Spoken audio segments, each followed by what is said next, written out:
What's going on, car family? I'm Ben Wayne. Thank you for joining me in another video. Today we are back at Atlanta Classic Cars. We're here to take a look at this 2021 Mercedes-AMG GT 43 four-door coupe. That name's a mouthful, and yes, I know, a 43 model and the GT variant. Yes, there's a 43 model. Let me tell you what's going on here. In the automotive industry, what we're seeing is a trend. There's a top-of-the-line model that has all the bells and whistles, cost a fortune, and then there's several other models. For example, BMW with their 8 Series. You have the 840i, the 850i, the M8, and you even have the M8 Competition. So that's a lot of models. Here, the same thing is happening. So what is the GT43 four-door coupe? This is a car for the niche market. A buyer who wants a sports sedan but doesn't want to spend a fortune on it. So what you're getting is a 3-liter turbo 6-cylinder engine with the EQ boost system, and that's going to give you 367 horsepower, 369 pound-feet of torque. It has a 9-speed automatic transmission. 0 to 60s coming in about 4.8, 4.7 seconds. Now you also have the AMG GT 53 model. What is that getting you? Again, 3-liter straight 6 turbo engine with the EQ boost system, except you're getting 429 horsepower, 384 pound-feet of torque, same transmission, 0 to 60, 4.4 seconds. That car has a base price of about $99,000. The 43 model has a base price of $89,000. So a $10,000 price difference. Now we're getting to the big boys here. You have the AMG GT 63 four-door coupe. That price point is $121,000. And what you're getting with that is a handcrafted 4-liter bi-turbo V8 putting out 577 horsepower and also 590 pound-feet of torque. 0 to 60 for that car is going to be about 3.4 seconds, but a major price difference. And then you had the bad mamma jamma, the AMG GT 63S four-door coupe. Again, the power plant is a handcrafted 4-liter bi-turbo V8 putting out 630 horsepower, 664 pound-feet of torque, 0 to 60 in 3.1 seconds, top speed of 197 miles per hour.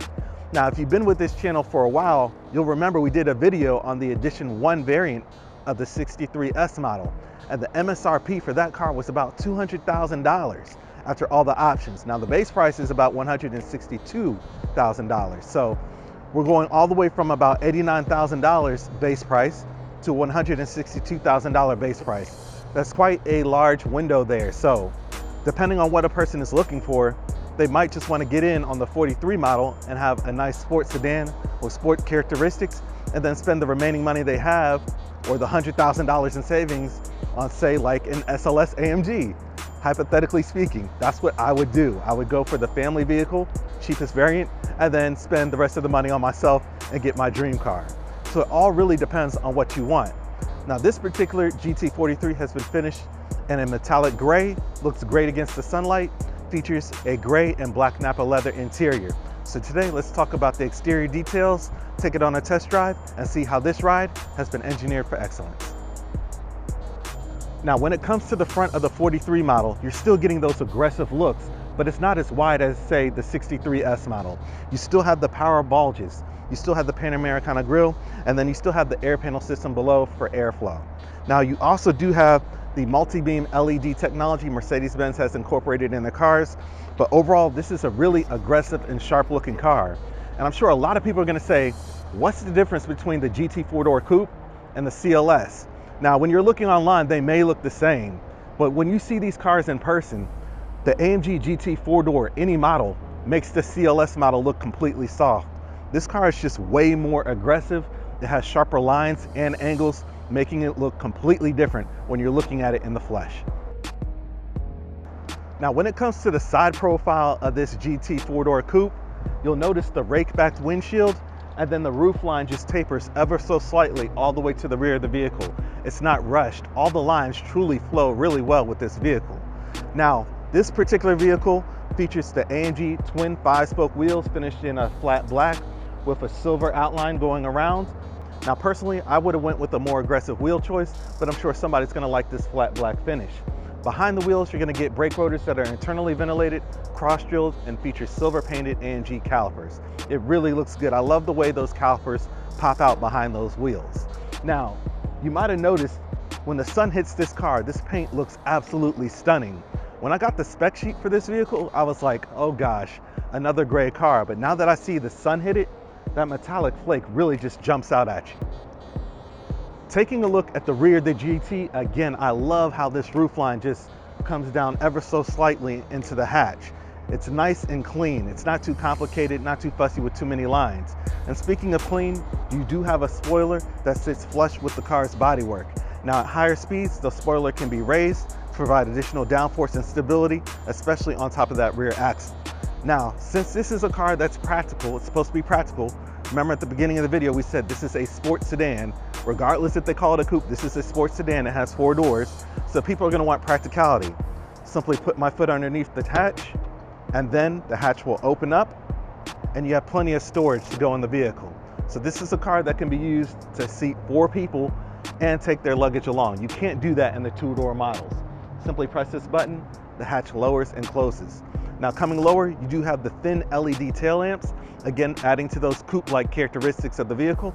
And then to finish off the rear, you have the quad polished exhaust tips, providing an excellent contrast to the car's paintwork.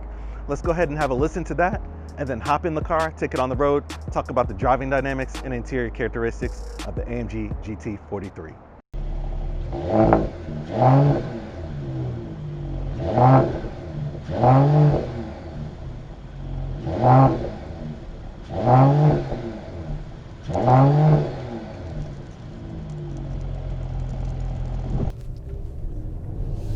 Okay, so we're behind the wheel of the Mercedes-AMG GT 43. Isha, what do you think about the exterior of this one? Oh, it looks really, really nice. I was actually checking it out, you know.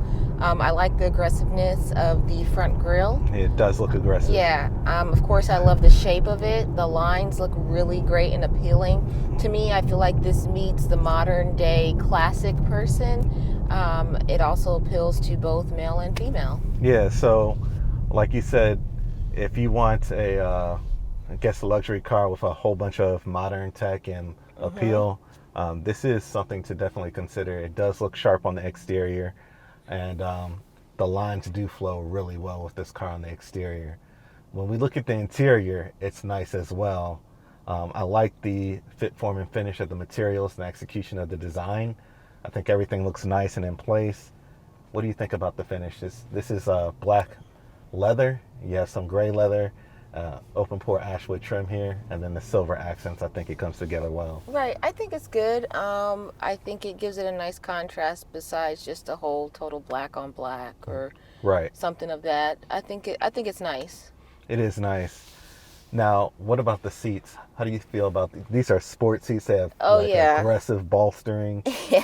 Yeah. First off, the seatbelt here gave me that hug, which I love from Mercedes. The seats are, of course, comfortable. It's definitely the racer seat. I noticed that. That's what you always will get in an AMG model, so that's what you should expect. The aggressive side bolstering to keep you planted in the center. And this, I did notice it also does have some Alcantara here. Yeah, the Dynamica inserts look really nice. I will say the seats are comfortable. They are a bit firm. This is a sports car. They are. So it does give you that firm feeling, but they are comfortable. It's not going to be a whole bunch of back pain after driving this car for a couple hours. No, and you know, it also has the built-in leg rest as well to keep your legs kind of extended. So you'll be comfortable, and of course 3 levels of heating and cooling as you would expect from a car of this caliber. Now, we mentioned that this car is going after people who don't want to spend, you know, up to $200,000 on the full-blown 63 model. So when I told you we were reviewing this car, you said, hey, didn't we already review this car? I said, technically yes, but there's a new offering. So this one is more affordable, starts at around $89,000 as opposed to $160,000 for the top trim. So I can tell the difference in the levels, but I think it's very comparable. Yeah, it is nice. The quality of the materials is nice. It's just as nice as you would get in the top trim. For $89,000, you're getting you better, right? Yeah. I mean, it's not a cheap car, but it does meet your expectations. You know, I do love the design of this steering wheel. I just love how it has black leather that's smooth on the top. It's something that is perforations staple on the side. for a Mercedes-AMG. You get this little belt here. Yeah. Flat bottom. You know, you have your switch paddles back here. Yep. Shift paddles, excuse me. You know, you're perforated on the sides. It's what I would expect from a Mercedes. Yeah, exactly. And then you have the dual 12.3-inch displays in the back. Which is nice. That. And it has like that has the lighting here. Yeah, you have the ambient lighting, even in the air conditioning vents. Yeah, so which I like. It's really nice. And then the screens are fully configurable. So depending on what information you want or what driving mode you're in, it'll change. So I really just like that about this car. I feel like I feel so calm in here. I'm not overwhelmed and I'm not underwhelmed either. Right. I feel really good. So hopefully we can stop catching some red lights and see how this I thought you said stop at Starbucks. I thought that's what yeah, you were right. going to say. Hopefully we can stop catching all these red lights and see how this 3-liter straight 6 with the EQ boost performs. So the whole point of the EQ boost is it's supposed to eliminate any sensation of turbo lag that you get with the turbo that's placed in this vehicle. So it compensates while the turbo is spooling up. So what the EQ boost system is, it's essentially an electric motor between the engine and the transmission, and it helps just give you that snap and power when you really want to lay in the gas. So let me switch to Sport Plus mode, and then let's see how this car handles. Oh yeah. Doesn't sound bad, right? No, it doesn't sound bad, and it has a nice pull. You know, nice pull. What are you downshifting now? Downshifting, yeah. Doesn't sound bad. That sounds very aggressive. Oh yeah, that's definitely. So you don't feel any turbo lag at all, right? I'm not, jerking like that. And I'll drop it in manual mode, so I shift with the paddles, but you can already tell this is definitely a fun car to drive. Even in the middle of this traffic, just being able to control the gears individually with these paddles and listening to the sound is all part of the experience. But the suspension, I did notice, does feel firm. We are in Sport Plus mode, so you still are getting that sporty sensation that you would get in some higher caliber AMGs. That's the purpose of this car, but you're not getting the overabundance of power. You don't need 630 horsepower to have fun, right? Right, no, you don't. Yeah, I could tell this would be a fun car to daily drive. And daily drivability, look at the back. You can seat 2 people in the back there. Not 3 people, 2. There are 2 individual seats back there. It's not a bench seat. No bench seating. Do you want the bench seating, you got to get a CLS. All right, so let's downshift. Here we go. That's nice. This car does have some get up and go. That's nice. I like that. I could handle that. This is not bad at all. This is...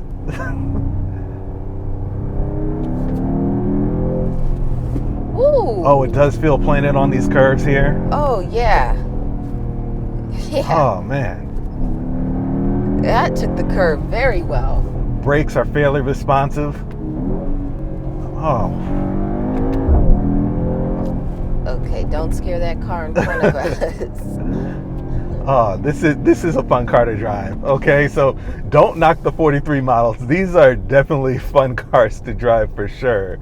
And I love using the AMG Dynamic Select just to be able to change the car's personality a little. So we can go into comfort mode, and this is what you would daily drive it in. You got the automatic transmission going for you. You're no longer in the manual mode. The suspension softens up a bit, and just that quickly, it's just like a regular cruiser. Nice. Yeah, it's really nice. So it's a very dynamic vehicle, and what I love nowadays is you're getting cars that are able to check multiple boxes. Back in the day, if you wanted a sports car or something that was engaging to drive, you had to buy one specific car for that purpose, and it wouldn't be as practical. You wouldn't have the storage or the additional seating. You couldn't take your family anywhere. Maybe you could fit a boxed lunch in a sports car. But nowadays, you can get a car like this and it could meet all your needs, right? Taking people with you, shopping trips, right? That's right down your alley. And you know, you don't have to be uncomfortable. You don't have to get beat up all day by an uncomfortable suspension. So what you can do is you can get a car like this and meet all your needs. If you want something fun to drive, this still checks that box while being practical, and that's really neat. Back in the 90s or even the early 2000s, that was really unheard of, honestly. Right.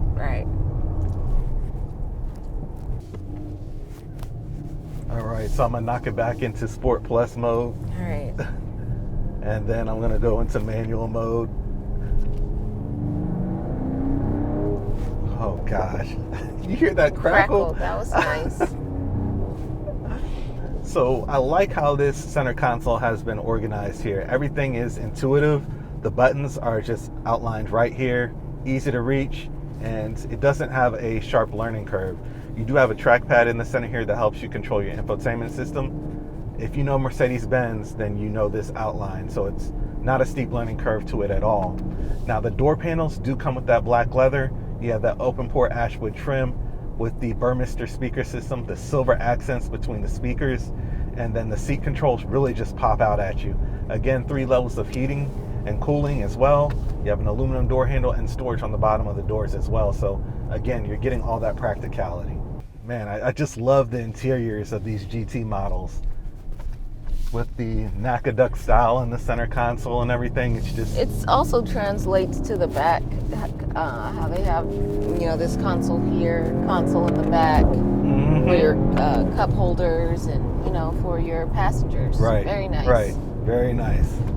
So, again, a lot of people might frown down on the 43. You know, it is a lot of models between the 43, the 53, the 63, and the 63S. There are a lot of models of this car, but if there are people who are willing to buy it, I assume that this is the outline that the automotive industry is going to continue to do. There's going to be a top level trim and then a couple other offerings that are maybe more affordable and don't break the bank. Right. And I don't think there's nothing wrong with that, you know.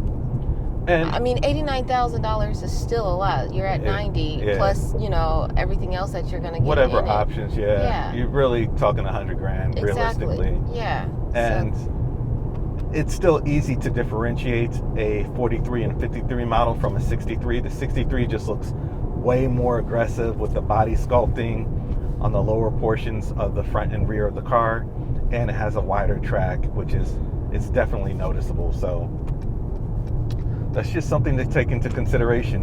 What I do love about the 63, the Edition 1 we reviewed, it did have the fixed wing. I do like the fixed wing on these cars. I think it just gives it a more aggressive rear end. But that's just me. You know, somebody looking for a 43 model probably isn't too concerned with all of that. Right. So that just about wraps up the driving portion. Just wanted to give you guys a quick impression on what we felt about the car, the driving dynamics, and how it handles. You're getting a lot of stuff here. This is still a fun car to drive. You still have the 4MATIC Plus system and a lot of the AMG characteristics that we've come to know and love. I love the handling on it. I really do. Here we go. Oh man, this is the funnest part. Yeah, the noises are the funnest part for me. That's where the enjoyment comes for real. Any closing thoughts, Isha? I like it. It's a good car. You know, it's a nice car. Like I said, I'm not under or overwhelmed. I can get everything I want in this model. I don't have to go overboard. You know? Right. If I want. And you know, about Mercedes, they make so many different models though. Like, I wouldn't even need a AMG to get some of these, you know, preferences. Right. You know, and that's what I like. They gear exactly towards their customer base. Like, what are you looking for? Exactly. We got it for you. Right. There's something for everyone. Yeah. Oh man, I love the way it just hugs the road. Yeah, that's really, really nice. Because you know me, if I want to be a speed demon, you know, it won't be speeding off the road. All right, that wraps it up for the driving portion. Thank you. You see how tight I'm holding on. Yeah. So that was an overview of this 2021 Mercedes-AMG GT 43 four-door coupe. Let me know what you guys think about this one in the comment section. Is it fun to drive? Absolutely. Now again, this is a car for the niche market. You don't want to spend $200,000 on a 63S model. This might be something you want to look at. Again, personally, I would get this model and then take the remaining money I have, hypothetically, and get myself an SLS AMG that really isn't going to depreciate, but it all depends on what you want.